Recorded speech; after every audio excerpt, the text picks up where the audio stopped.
Hadirin khawatiman rahimakumullah, di dalam Al-Quran kita sering membaca tentang sirah Nabi Musa alaihi salam. Ada beberapa data yang kita bisa cerna dari penjelasan Allah Azza wa Jalla tentang Nabi Musa alaihi salam. Yang pertama, beliau adalah seorang Bani Israel dan bukan Yahudi. Karena Nabi Musa alaihi salam bukan keturunan dari Yehuda bin Ya'qub alaihi salam. Yehuda keturunan dari Levi bin Ya'qub alaihi salam. Jadi seorang Bani Israel dan bukan seorang Yahudi.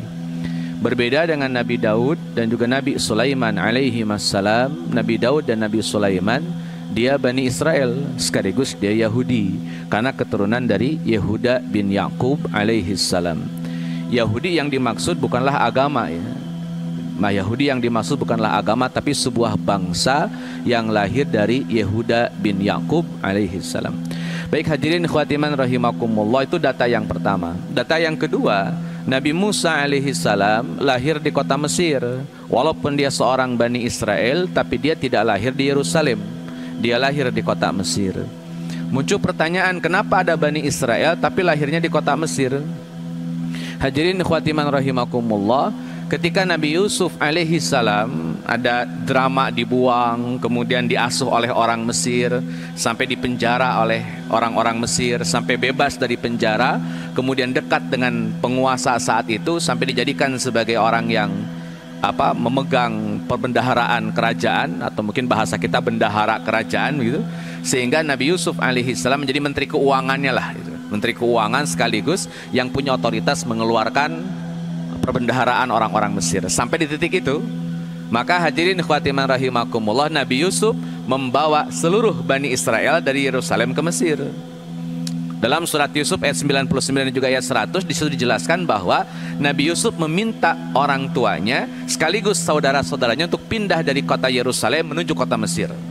Sehingga sejak saat itu background orang-orang Bani Israel bukan lagi Yerusalem, tapi kota Mesir. Sejak saat itu, sejak Nabi Yusuf alaihi salam diamanahi oleh raja untuk menjadi menteri keuangan lah kalau bahasa kita, sehingga beliau bisa membawa seluruh saudara-saudaranya pindah dari Yerusalem ke kota Mesir. Mungkin bahasa kitanya jadi imigran, tapi spesial. Kenapa spesial? Karena jabatan Nabi Yusuf alaihi salam punya posisi tinggi di kalangan orang-orang Mesir. Bukan orang Mesir, tapi jadi tokoh penting dalam kerajaan orang-orang Mesir.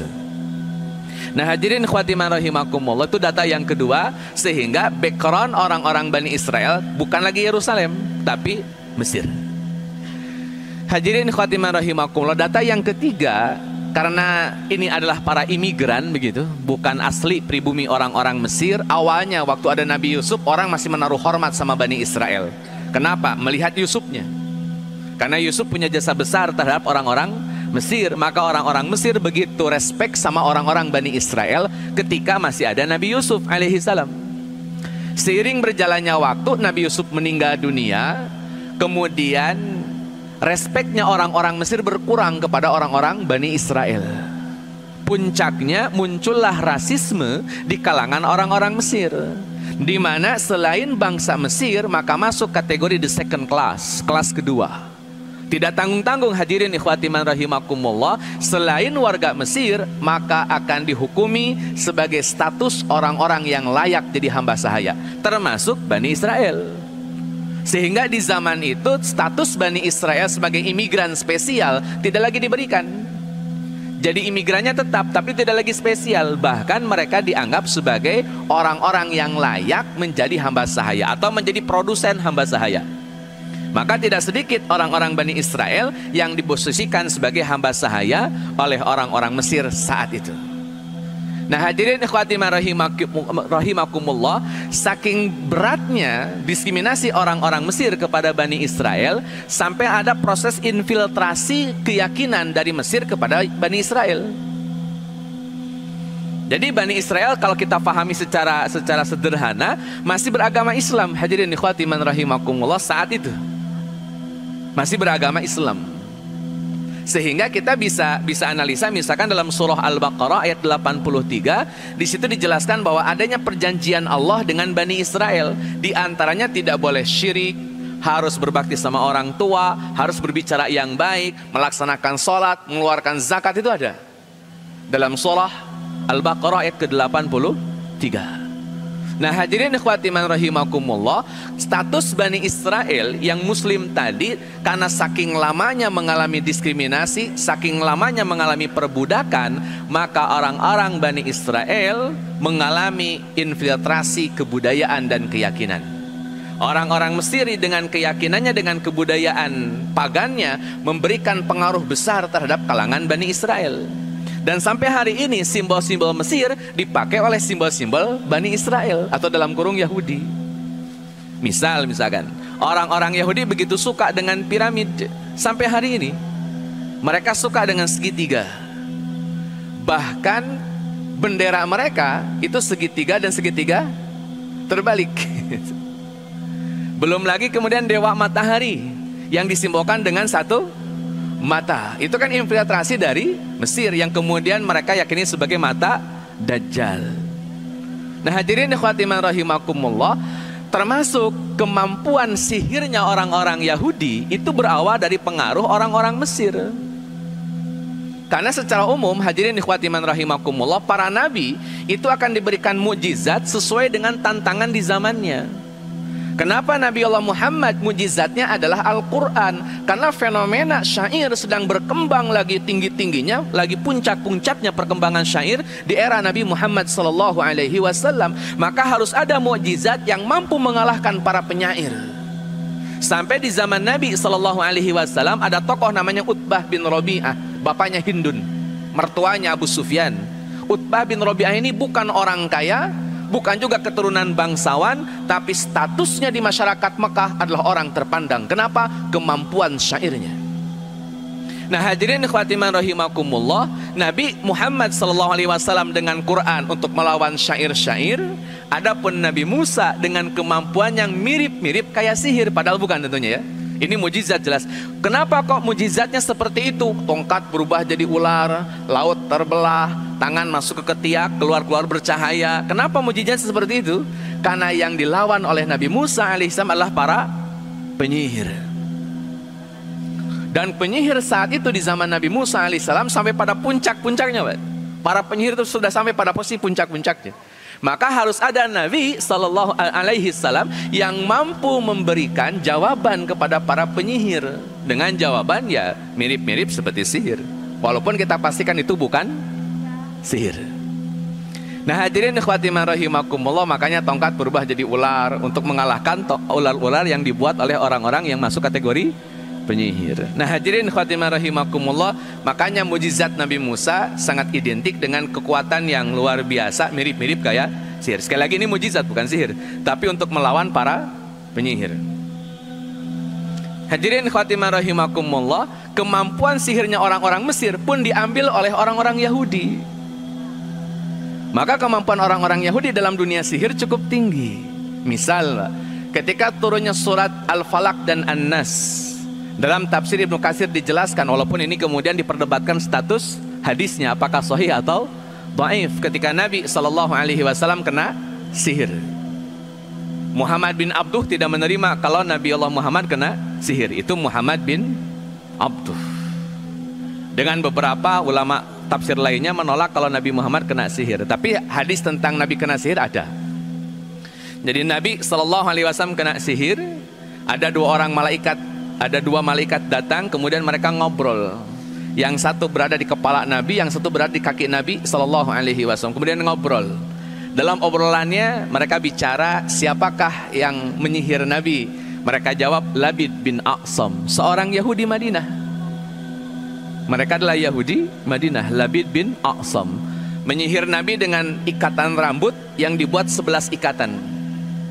Kemudian 11 ikatan ini disimpan oleh Labid bin A'sam di sebuah sumur tua yang sudah kering. Di dalamnya ada batu, kemudian dimasukkan ke bawah batu, disimpan di bawah batu, kemudian ditinggal. Itulah buhul yang kemudian menjadi media sihirnya orang-orang yang disebut dengan para penyihir di zaman Nabi, namanya Labid bin A'sam. Di antaranya Labid bin A'sam. Itu salah satu pengaruh kekuatan sihir atau pengaruh ilmu sihir yang diajarkan oleh orang-orang Mesir. Sampai di level Nabi Muhammad masih terpelihara. Nah hadirin khawatimah rahimakumullah, maka Nabi Musa alaihissalam tampil sebagai orang-orang yang membela kebenaran, membela status hak-haknya Bani Israel dengan diberikannya mujizat oleh Allah Azza wa Jalla, kemampuan untuk mengalahkan orang-orang yang masuk kategori penyihir di zaman Nabi Musa alaihissalam. Dan itu pun data sukses berhasil. Itu data yang ketiga bahwa Nabi Musa alaihissalam melihat fenomena orang-orang Bani Israel telah terinfiltrasi oleh keyakinan dan kebudayaan orang-orang Mesir, sehingga Nabi Musa punya kewajiban untuk menetralisir pengaruh tersebut. Itu data yang ketiga. Hadirin khawatimah rahimakumullah, data yang keempat yang ingin saya sampaikan adalah Nabi Musa alaihissalam, sekalipun beliau adalah seorang Bani Israel, tapi hidup, tumbuh dan berkembang di lingkungan orang-orang Mesir. Tumbuh, hidup dan berkembang di kalangan orang-orang Mesir. Bahkan gak tanggung-tanggung tinggal di kerajaan Mesirnya, di istana raja Mesirnya. Baru saya ambil pelajarannya nih hadirin ikhwati man rahimakumullah. Di poin ini saya akan ambil beberapa pelajaran dari peristiwa yang dialami oleh Nabi Musa alaihissalam. Yang pertama, Nabi Musa hidup di kerajaan Fir'aun, tetapi hadirin ikhwati man rahimakumullah sama sekali tidak terpengaruh oleh hedonismenya, tidak terpengaruh oleh keyakinan, tidak terpengaruh oleh kebudayaan orang-orang Mesir sama sekali. Sama sekali tidak terbantu. Betul-betul fokus dengan keislamannya, fokus dengan keimanannya, fokus dengan keyakinannya, tanpa sedikit pun terganggu dengan pengaruh kebudayaan dan keyakinan orang-orang Mesir. Dan ini menjadi pelajaran bagi kita semua hadirin ikhwati man rahimakumullah. Dalam hidup kita akan berbenturan dengan lingkungan sekitar kita. Pasti. Setiap kita akan hidup, tumbuh dan berkembang di lingkungan kita masing-masing. Dan saat lingkungan kita tidak kondusif, tidak membantu kita menjadi orang yang tambah imannya, tidak membantu kita menjadi orang yang tambah ibadahnya, maka saat itu kita sedang diuji oleh Allah Azza wa Jalla, mampu seperti Musa yang bertahan dengan keyakinan dan kebudayaan Islamnya, atau malah terpengaruh oleh lingkungan sekitar. Hadirin ikhwati man rahimakumullah, Nabi Musa membuktikan bahwa lingkungan yang hedon tidak membuat Nabi Musa menjadi hedon. Lingkungan yang penuh dengan diseminasi tidak membuat Nabi Musa malah kejam. Lingkungan yang penuh dengan kezaliman tidak membuat Nabi Musa jadi orang zalim. Padahal lingkungannya sangat mendukung Nabi Musa untuk menjadi orang yang hedon, zalim dan diskriminatif terhadap orang lain. Tapi Nabi Musa tidak. Bahkan semakin sering dan melihat fenomena yang beliau saksikan dari orang-orang atau dari pejabat-pejabat Mesir, Nabi Musa malah mendapatkan keresahan dalam hatinya, sehingga dia harus keluar dari istana kerajaan mengendap-endap supaya nggak ketahuan oleh para pengawal kerajaan, hanya untuk memastikan bahwa Nabi Musa tidak nyaman dengan apa yang sudah ia lihat saat itu. Seorang diri sudah melihat fenomena yang sedemikian rupa, hedonnya, zalimnya, diskriminatifnya, malah timbul keresahan bahwa perkara itu semua adalah salah. Dan itulah Nabi Musa alaihissalam, walaupun hanya seorang diri. Sampai keluar dari istana, kemudian terbebaslah dari hedonisme tadi. Hadirin ikhwati man rahimakumullah, sekali lagi Pak, kita ini akan terjebak dengan lingkungan kapanpun dan dimanapun. Saat kita terjebak dengan lingkungan, pertanyaannya sejauh mana kita bisa istiqomah dengan apa yang kita yakini. Sampai kapan kita istiqomah dengan iman dan ibadah kita, sekalipun kondisi lingkungannya sudah sangat parah. Hadirin ikhwati man rahimakumullah, kapan kondisi lingkungan akan sangat parah? Akan sangat parah sekali saat mendekati akhir zaman. Kata Nabi sallallahu alaihi wasallam, ini perubahan lingkungan, perubahan suasana di sekitar kita. Kata Nabi sallallahu alaihi wasallam, satati 'alan nasi zaman, akan datang kepada manusia zaman. Kata Nabi sallallahu alaihi wasallam, sinwanu khadda'atin, tahun-tahun yang penuh dengan penipuan. Di zaman itu, di tahun itu penuh dengan para penipu. Hadirin ikhwati man rahimakumullah, oleh Nabi sallallahu alaihi wasallam dilanjutkan, satu, yusaddiqu fihal kadzib wa yukadzibu fihas sadiq. Orang yang bohong dianggap jujur dan orang yang jujur dianggap bohong. Itu zaman yang akan dialami ketika mendekati akhir zaman. Orang yang jujur dianggap bohong, yang bohong dianggap jujur. Hadirin ikhwati man rahimakumullah, kalau kondisi itu terjadi, maka standar kebenaran tidak bisa diidentifikasi dengan benar. Karena yang jujur dianggap bohong, yang bohong dianggap jujur, maka standar kebenaran nggak ada.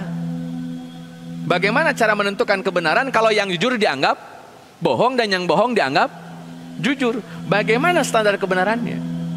Siapa yang harus didengar? Siapa yang harus kemudian omongannya dipegang? Kalau yang suka bohong dianggap jujur, yang jujur malah dianggap pembohong. Dan kalau itu sudah kejadian, maka pilihannya ikut-ikutan jadi pembohong atau tetap jujur.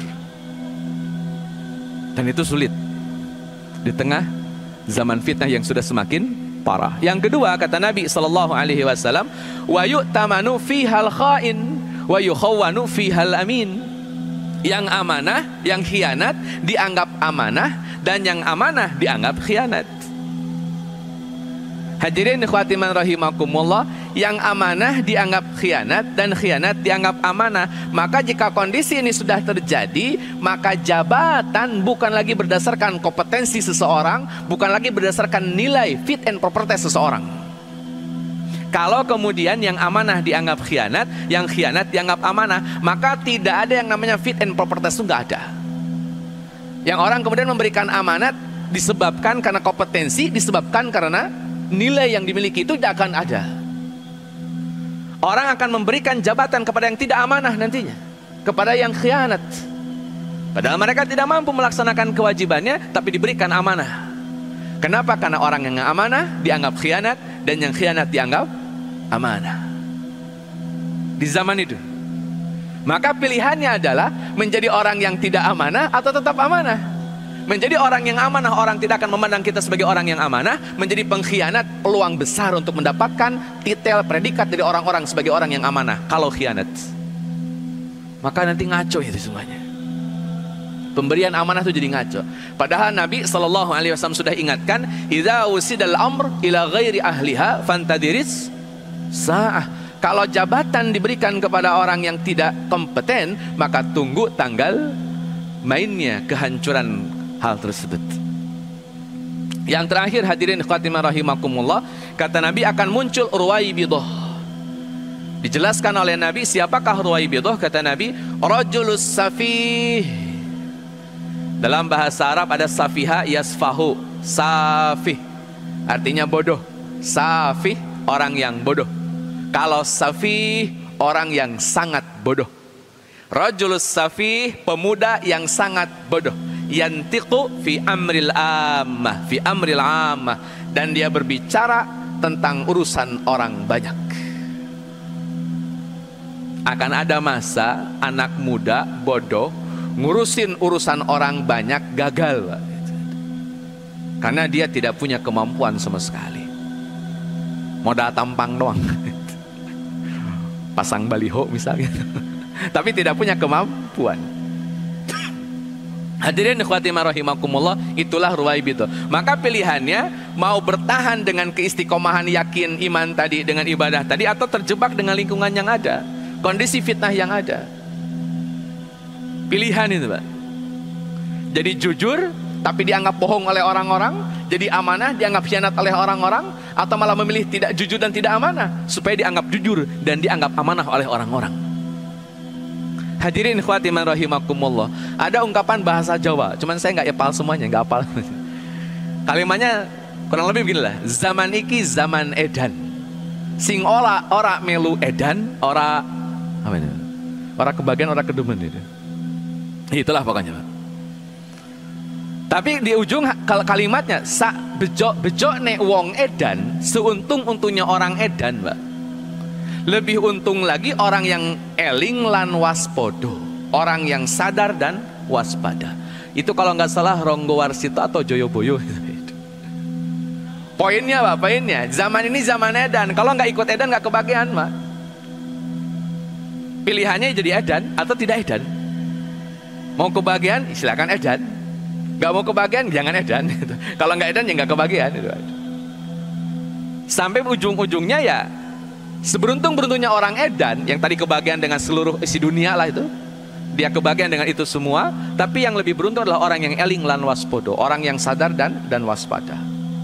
Artinya tidak mau terjebak dengan hal-hal yang tadi. Nah hadirin ikhwati rahimakumullah, kembali ke Nabi Musa. Nabi Musa tampil sebagai orang yang istiqomah dengan keyakinan, dengan amal ibadahnya, dengan komitmen dia sebagai seorang Bani Israel yang muslim, walaupun hidup di tengah-tengah dunia yang gemerlap penuh dengan godaan di kerajaan Fir'aun laknatullah alaih. Maka prinsipnya adalah senikmat apapun kenikmatan dunia, jika itu bertentangan dengan nilai-nilai syariat, maka tidak ada keberuntungan dan keselamatan di dalamnya. Fix itu, sebagaimana telah diajarkan oleh para nabi sebelum kita. Hadirin khatiman rahimakumullah, yang kedua, Nabi Musa alaihi salam punya, kita ada data tentang Nabi Musa telah membunuh seorang Mesir tanpa sengaja. Jadi membunuhnya tidak sengaja. Ada orang Mesir, ada orang Bani Israel berantem. Itu setelah Nabi Musa memutuskan untuk keluar dari istana, mengendap-endap keluar dari istana supaya tidak ketahuan oleh para pengawal. Tujuannya apa? Nabi Musa resah melihat fenomena yang dia lihat di kerajaan Fir'aun, maka dia keluar.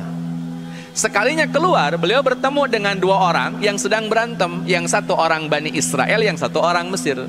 Maka orang Bani Israel ini teriak minta tolong kepada Nabi Musa alaihi salam. Maka Nabi Musa menolong orang ini. Setelah Nabi Musa mendekati keduanya, ini ada banyak riwayat ya yang berbeda pendapat. Satu riwayat menyebutkan Nabi Musa memukul orang Mesir. Si orang Mesir dipukul, Pak, jatuh. Gak cuma jatuh, langsung mati. Dalam riwayat yang lain didorong, bukan dipukul tapi didorong.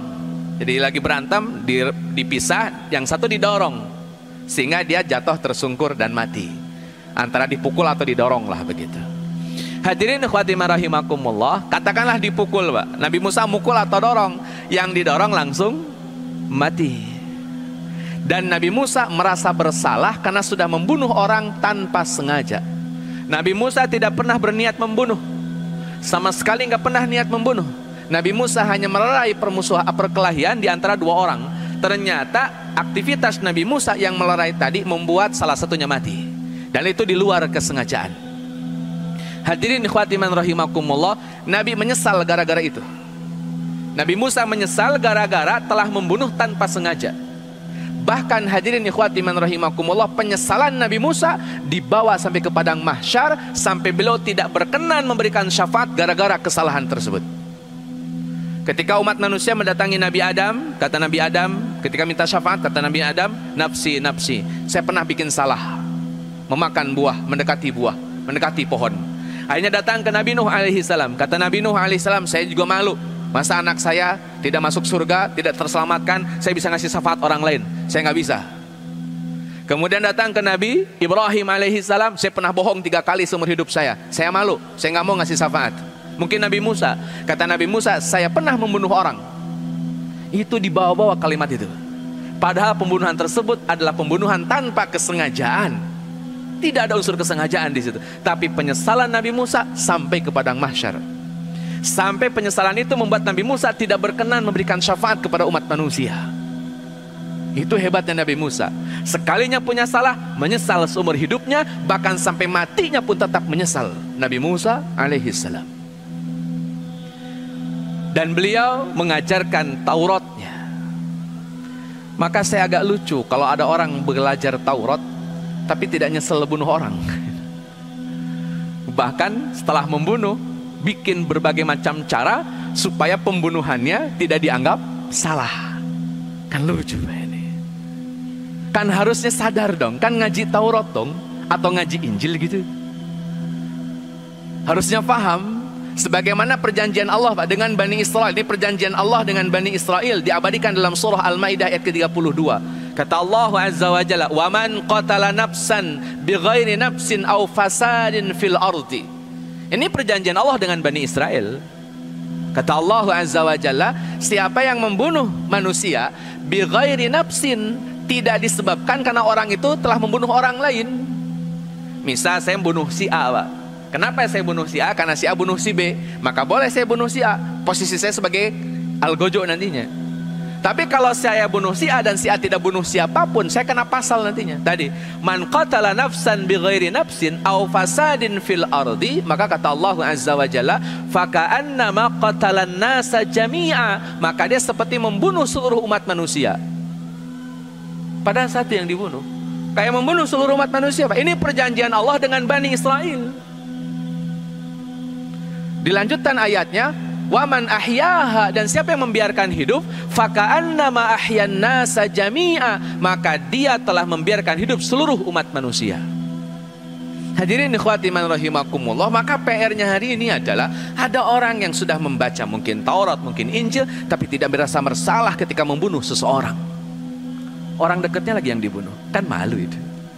Bahkan berusaha untuk menutupi pembunuhan ini dengan berbagai macam cara. Nauzubillahi min dzalik. Hadirin ikhwati man rahimakumullah, dalam agama Islam pun sama.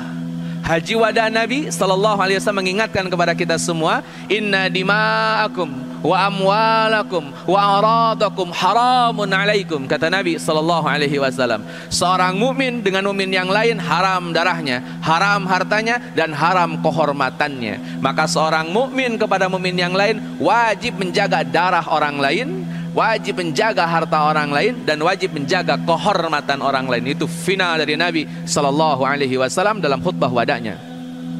Jadi nggak ada ruang-ruang membunuh dibolehkan, sama sekali nggak ada. Harusnya punya perasaan bersalah. Dan hadirin ikhwati man rahimakumullah, orang kalau tidak punya perasaan bersalah, maka dia tidak bisa bertaubat kepada Allah Azza wa Jalla. Kenapa? Tidak merasa bersalah. Saya kasih analisa, hadirin ikhwati man rahimakumullah. Surat An-Nisa ayat 48, Allah Azza wa Jalla menegaskan, innallaha la yaghfiru ayyushraka bihi wa yaghfiru ma duna dzalik. Kata Allah, Allah tidak akan memaafkan dosa syirik dan akan memaafkan dosa selain syirik. Pertanyaannya, kenapa dosa syirik tidak Allah maafkan? Kan kalau orang tobat selesai, Pak. Toh Umar bin Khattab juga mantan musyrik. Umar bin Khattab itu mantan musyrik. Abu Sufyan mantan musyrik. Muawiyah bin Abi Sufyan mantan musyrik. Ikrimah bin Abi Jahal mantan musyrik. Toh mereka juga dimaafkan. Kenapa ada An-Nisa ayat 48 bahwa Allah tidak akan memaafkan orang-orang yang musyrik dan akan memaafkan dosa-dosa yang lainnya? Hadirin ikhwati man rahimakumullah, karena orang-orang yang sudah terjebak dengan syirik, dia tidak sadar kalau itu perbuatan syirik. Sehingga karena dia tidak sadar, dia tidak merasa bersalah. Karena dia tidak merasa bersalah, maka dia tidak akan memohon ampunan kepada Allah Azza wa Jalla. Maka dia tidak ada tobat. Dia nggak akan tobat karena tidak merasa bersalah kalau dia telah melakukan kemusyrikan. Makanya Allah tidak memaafkan syirik. Tapi kalau ada orang telah berlaku syirik, kemudian dia meminta ampunan kepada Allah Azza wa Jalla, Allah maafkan, selesai, tidak ada masalah. Sebagaimana Umar bin Khattab pernah musyrik, taubat dengan syahadat, selesai. Abu Sufyan tobat dengan syahadat, selesai. Muawiyah tobat dengan syahadat, selesai. Itu nggak ada masalah. Ini yang tidak mau tobat karena tidak merasa bersalah, jadi masalah itu. Nah hadirin ikhwati man rahimakumullah, atau bentuk syirik yang lainnya, termasuk datang ke dukun ya ini. Lagi ramai perdukunan ini. Hadirin ikhwati man rahimakumullah, dukun hari ini masih kalah jago Pak sama dukun-dukun zaman Nabi Musa. Zaman Nabi Musa itu dukunnya jago-jago Pak itu. Zaman sekarang ini kan dukun-dukun banyak kan triknya ya. Daripada aslinya itu kekuatan lebih banyak triknya. Zaman dulu nggak ada trik-trikan Pak itu. Nah hadirin ikhwati man rahimakumullah, dan Nabi sudah bikin guidance, mendatangi dukun apapun alasannya, kemudian membenarkan omongan dukun, maka dia telah mendustakan apa yang telah diturunkan kepada Nabi Muhammad SAW, atau dalam hadis yang lain, salatnya ditolak selama 40 hari. Kalau berani datang ke dukun dan membenarkan omongan dukun, oh ya benar ya, walaupun dukunnya pakai baju jubah ya, pakai gamis, pakai udang-udang ispodowai, Pak. Dukun is dukun, nggak akan berubah itu. Hadirin ikhwati man rahimakumullah, itu yang kedua Pak. Ada perasaan bersalah Nabi Musa alaihissalam yang itu kemudian dibawa sampai wafatnya, dibawa sampai padang mahsyar. Dan itulah karakter seorang muslim yang sebenarnya. Mereka harus punya perasaan bersalah. Dan saya tegaskan kembali Pak, orang yang tidak punya perasaan bersalah, dia tidak akan bertaubat kepada Allah Azza wa Jalla. Dari mana mau tobat wong dia tidak merasa bersalah.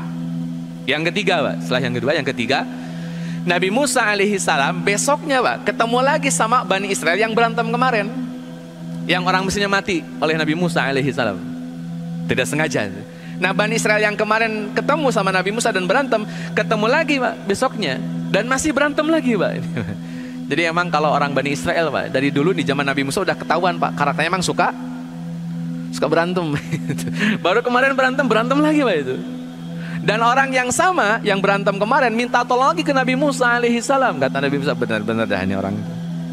Berantem lagi Pak. Tapi yang kedua kalinya lagi Nabi Musa tidak mau membantu Pak. Nabi Musa cuek, biarin aja kata Nabi Musa. Kesimpulannya Pak, Nabi Musa komitmen untuk tidak mengulangi kesalahan yang sama. Dan itu hadis Nabi Pak sallallahu alaihi wasallam bahwa seorang mukmin tidak akan jatuh ke lubang yang sama. Kalau kita pernah bikin dosa pada zaman dahulu, maka jangan pernah ulangi lagi dosa itu. Kalau memang kita sudah hijrah, kalau memang kita sudah taubat. Kenapa seorang mukmin tidak akan jatuh ke lubang yang sama? Muter dosanya di situ Pak, nggak upgrade namanya itu. Kemarin dulu dosa di situ, sekarang dosa di situ lagi, nggak upgrade Pak itu. Bukan berarti dosa yang lain jadi boleh Pak, tetap saya nggak boleh itu. Tapi setidaknya kita sudah punya komitmen tidak akan mengulangi kesalahan yang sama. Maka konsep tobat yang Nabi SAW ajarkan adalah satu, orang yang taubat dia merasa bersalah, dia bertaubat kepada Allah, memohon maaf kepada Allah, dia berjanji tidak akan mengulanginya kembali, dan yang keempat dia mengikuti perkara-perkara yang baik dalam proses tobatnya. Dia melaksanakan amalan-amalan yang soleh dalam proses tobatnya. Itu tobat yang kemudian dijelaskan oleh para ulama dari Nabi SAW. Demikianlah taubatan. Nah hadirin khawatiman rahimakumullah, Nabi Musa tidak mengulangi kesalahan yang sama. Komitmen, sekali salah selesai. Maka pernyataan Nabi Musa ketika dimintai syafaat, hanya satu kesalahan yang disebut, telah membunuh satu orang Mesir. Selebihnya nggak ada. Nggak ada lagi. Karena memang cuma satu dosa Nabi Musa alaihissalam, dan itu pun bukan dosa dalam artian yang sebenarnya, hanya kesalahan saja Pak. Kesalahan saja. Jadi kalau dibikin judul, yang salah itu bukan Nabi Musa Pak, yang salah itu orang Mesirnya. Didorong kok langsung mati, ya itu yang salah. Kenapa kok gampang mati? Coba kalau nggak gampang mati, kan nggak ada dosa Nabi Musa, nggak akan ada perasaan bersalah itu. Hadirin khotimah rahimakumullah. Dan terakhir Pak, setelah Nabi Musa komitmen tidak akan mengulangi kesalahan, singkat cerita nih Pak, Nabi Musa alaihissalam menjadi tokoh di kalangan orang-orang Bani Israel. Maka Nabi Musa menyelamatkan Bani Israel dari Mesir ke kota Yerusalem. Saya tegaskan Pak, di zaman Nabi Yakub orang-orang Bani Israel dari Yerusalem. Di zaman Nabi Yusuf pula dibawa ke kota Mesir. Sampai di era Nabi Musa alaihissalam itu 4-5 generasi. 4-5 generasi Nabi Musa membawa kembali Bani Israel ke kota Yerusalem. Come back to home, kembali ke rumah. Karena memang asalnya orang Yerusalem, maka kembali ke Yerusalem. Hadirin khawatiman rahimakumullah. Tapi prosesnya kan panjang Pak. Ketika Nabi Musa membawa rombongan Bani Israel, dalam kitab Qasasul Anbiya jumlahnya ada 600.000 orang Pak. Jumlah itu 600.000 orang minus anak-anak. Jadi Bani Israel totalnya waktu itu tuh 600.000 orang minus anak-anak. Dibawa oleh Nabi Musa nyebrang dari Mesir ke kota Yerusalem, melewati Laut Merah. Terkenal ceritanya di mana Nabi Musa membelah lautan dan Nabi Musa menyelamatkan diri dengan Bani Israel melalui jalur yang telah dibuka oleh Allah Azza wa Jalla. Dinding kanan kirinya adalah lautan. Selesai seluruh Bani Israel selamat, 600.000 orang selamat. Itu sampai dibahas oleh Republika, berapa jam durasinya, berapa diameternya, berapa panjang, itu dibahas. Silakan cek aja lah di Google. Singkat cerita selamat Pak Bani Israel dan Nabi Musa alaihissalam. Ketika Nabi Musa ingin menyatukan kembali air laut, maka kata Allah, diam dulu, jangan dulu. Watrukil bahra, diamkan dulu, biarkan dulu lautan itu. Maka Nabi Musa nggak langsung buru-buru nutup Pak. Dibiarkan oleh Allah, oleh Nabi Musa alaihissalam, sehingga laut tetap terbelah. Walaupun Nabi Musa dan Bani Israel sudah selamat semua, laut tetap terbelah. Firaun ngomong kepada rakyatnya, tuh lihat, ini gue nih yang bikin nih, laut belah ini gara-gara gue nih gitu. Ini masih belagu aja Pak. Firaun masih belagu aja, padahal mau mati nih orang ini. Hadirin ikhwati rahimakumullah, ketika Firaun bilang begitu, itu kan menimbulkan decak kagum orang-orang Mesir waktu itu. Dilalahnya Jibril alaihissalam, Allah perintahkan merubah bentuknya menjadi seekor kuda betina. Jibril jadi kuda betina dan menggoda kuda jantannya Firaun. Digoda kuda jantannya, bukan Firaunnya yang digoda, tapi kuda jantannya. Ketika kuda jantan Firaun tergoda oleh kuda betina yang kemudian adalah Jibril alaihissalam asalnya, maka si kuda betina lari ke tengah lautan dikejar oleh kuda jantannya Firaun. Yang Firaun ada di situ. Maka Firaun masuk ke tengah lautan tanpa aba-aba sama sekali. Maka pasukannya melihat ini sebagai instruksi untuk mengejar Nabi Musa. Maka mereka pun masuk ke tengah lautan. Gara-gara kuda, gara-gara kuda betina. Akhirnya seluruh pasukan Firaun masuk ke tengah lautan. Dan Allah Azza wa Jalla menyatukan kembali lautan tadi sampai seluruh pasukan Firaun tenggelam semuanya dan mati. Hadirin ikhwati man rahimakumullah. Penekanannya Pak, ini penekanannya. Pasca diselamatkan, saya ulang, pasca diselamatkan oleh Allah, Bani Israel diselamatkan oleh Allah dari kejaran Firaun, maka orang-orang Bani Israel bikin kelakuan yang paling bodoh di muka bumi ini Pak. Saat orang-orang Bani Israel lewat, ada orang-orang lagi nyembah pohon. Orang-orang lagi nyembah pohon. Ini Bani Israel lewat Pak, baru diselamatin sama Allah Azza wa Jalla. Maka mereka bilang kepada Nabi Musa alaihissalam setelah melihat ada orang nyembah pohon. Kata Bani Israel kepada Nabi Musa, "Ya Musa ja'al lana ilahan kama lahum alihah." Wahai Musa, tolong dong bikinin Tuhan kayak mereka noh. Mereka punya Tuhannya pohon, bikinin dong Tuhan kayak mereka. Maka oleh Nabi Musa alaihissalam, kalian ini minta seperti permintaan orang-orang yang bodoh. Qauman tajhalun, kalian ini orang-orang yang bodoh. Kalau minta begitu tuh kalian bodoh. Kenapa disebut bodoh? Baru diselamatin oleh Allah Azza wa Jalla, kok sudah minta yang macem-macem. Dan permintaannya nyakitin itu, nyakitin. Kenapa? Karena minta syirik, minta Tuhan yang lain selain Allah Azza wa Jalla. Hadirin ikhwati man rahimakumullah, keinginan ini Pak, saya ulang, keinginan ini menjadi budaya laten, menjadi ambisi orang-orang Bani Israel sebagian. Menjadi ambisi sebagian orang-orang Bani Israel. Puncaknya ketika Nabi Musa sebagai penghalang keinginan ini tidak ada, pergi ke Bukit Tursina untuk mendapatkan wahyu selama 40 malam. Tidak ada Nabi Musa di situ sekarang karena Nabi Musa sedang di Bukit Tursina. Maka penghalang untuk membuat Tuhan yang baru sudah tidak ada. Maka Samiri dengan orang-orang yang punya keinginan yang sama dengan Samiri bikin Tuhan yang baru, yang kemudian dibentuk menjadi anak sapi yang terbuat dari emas. Budaya laten itu tidak akan pernah hilang, selalu ada, kapanpun dan dimanapun. Dan sikap Nabi Musa alaihissalam, waktu Nabi Musa mendengar keinginan tadi, Nabi Musa memaafkan.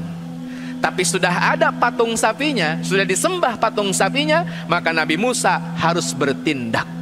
Saya ulang Pak, kalau kejahatan masih keinginan, maka Nabi Musa memaafkan. Tapi jika sudah kejahatan itu berdampak dan kelihatan di depan mata Nabi Musa, mewujud di hadapan Nabi Musa, maka harus ada hukuman.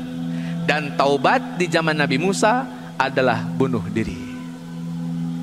Taubat di zaman Nabi Musa harus bunuh diri. Kalau nggak bunuh diri, ya harus dibunuh. Pilihannya itu Pak, mau bunuh diri atau dibunuh. Itu taubat di zaman Nabi Musa alaihissalam. Maka tercatat dalam kitab Qasasul Anbiya, 3.000 orang menyembah anak sapi, dan 3.000 orang ini dibunuh oleh Nabi Musa alaihissalam. Kenapa? Mereka menyembah anak sapi. Ada dua riwayat yang kemudian ingin saya sampaikan. Yang pertama, Nabi Musa mengambil 70 orang soleh dari kalangan Levi, kabilahnya Nabi Musa. Dan yang 70 orang ini membantai yang 3.000 orang. Hadirin ikhwati man rahimakumullah, jika dosa masih keinginan, maafkan saja.